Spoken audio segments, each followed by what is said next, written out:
The sun has risen and the day has begun. The door to Tyra Stenberg's riddle-hunting private detective agency has opened once more.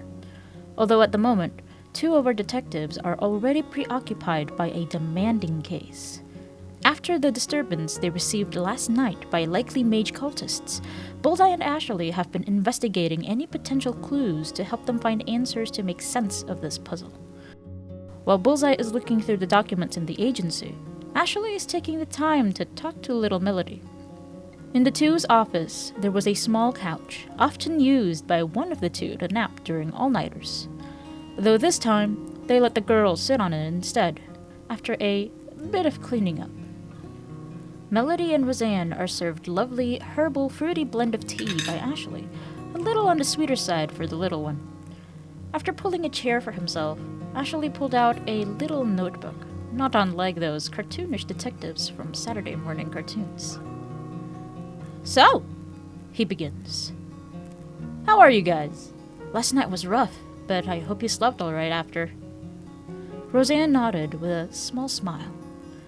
"We felt safer here for some reason." And to that, Ashley replied, "Probably because there are others here too. There are safety in numbers after all." He nodded. "How about you, Melody? You okay?" "Yesterday must have been real scary, huh?" he asked the girl, to which she simply nodded. "You were really brave, though. Not just any little girl can face off scary people like that," he continued. "I didn't do anything," Melody timidly replied. "But you protected Roseanne, didn't you? I saw you, you know, glaring off those scary hooded guys. Bet you were all like, 'Roar! Don't come any closer!' with your eyes, right?" Melody suddenly beamed at Ashley and nodded with vigor. "Do you think it worked?" "You bet it did. I bet that's why they ran." The man gave her a reassuring grin, one that she actually returned as well. "Yeah, I was scary." The little growl got a chuckle out of both Roseanne, who was trying to sip her piping hot tea, and Bullseye, who was still reading through some files. After a moment, Ashley spoke again, a question this time. "Melody, if you don't mind me asking, did your parents ever taught you any magic?" The girl shook her head. "No, I don't have magic powers." Ashley blinked. "Really? And you never tried it yourself?" The girl shook her head again. "They said I didn't have what it takes, so I didn't try." "I see," Ashley replied. "Well, do you want to know what I think?" Melody looked up at him, curious. "I think you could do some really cool magic." "You think so?" "Yeah." Melody shuffled in her seat. But they told me I can't. They called me a baron." She tilted her head, but Ashley furrowed his eyebrows, a rare displeased expression on his face. "Now don't go calling yourself that. That's a mean word, you know." "It is? What does it mean?" Her eyes displayed her innocence. "It means you're someone empty, no magical potential, no stomach for mana. And that's not true at all." "What? But how do you know?" "'Cause I can see it. I'm a mage too, you see. I can see if someone doesn't have a lot of potential for mana. And from what my eyes can tell me, you have a great potential." "Whoa." Melody looked mind-blown, and so did Roseanne. Ashley turned to look at Bullseye, giving him a wink while the girls aren't looking. Bullseye squinted at this display of impropriety, but understood the message. After a few more questions, the girls excused themselves for lunch. Apparently, one of the other co-workers bought them some takeout, which they graciously accepted. And with a click, the door was closed, leaving the two detectives alone. Bullseye was the first to speak up, though his hands were still busy with handling the files. So, what is it? You had something in mind, didn't you? Yeah, Ashley said. I have a theory. Well, alright then. Let's hear it.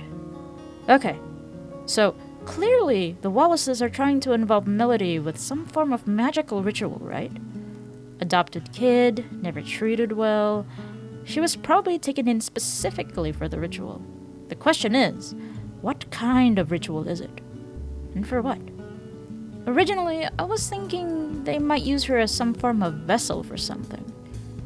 Because she has a huge reservoir of mana in her. And to be honest, she could probably be an equilibrist if trained properly. Bullseye looked up. Wait. What's that mean again? He asked. Oh. So mages are typically divided into two types, right? Fables, who hold mastery over astral magic, and Tellurists over terrene magic. Astral and terrene are the two types of magic, which is, basically intangible and tangible magic.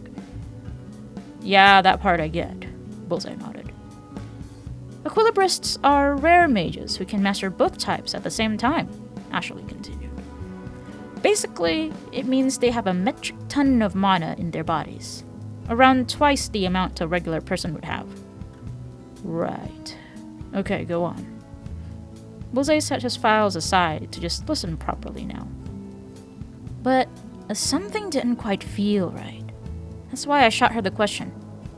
Now, it was super weird that she never even knew she had any potential for magic. It means the Wallaces are probably actively trying to hide it from her, right? But why? Ugh. I got a bad feeling about this. Bullseye grimaces. I think they're trying to use her as an oasis. Like a mana battery pack. For some super magic. Maybe the reason why they hid it from her was so the mana supply would never decrease. So you're saying basically she's like a sacrifice? To put it bluntly, yes.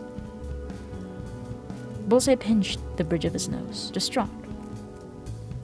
God, she's just a kid. I know. But there's a chunk of people out there who wouldn't bat an eyelash at using a kid for their personal gain. Fucking bastards who they are. Bullseye cursed under his breath. Ashley said nothing more to that, but continued with the discussion. Anyway, what did you get? Anything good from the files? Yeah, just a few things about the Wallaces.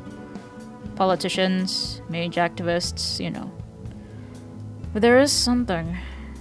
Apparently there was news that around 3 years ago, the family was assaulted.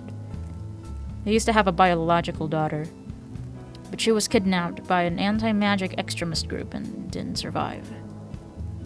Ugh. That gives me some bad ideas then. Right?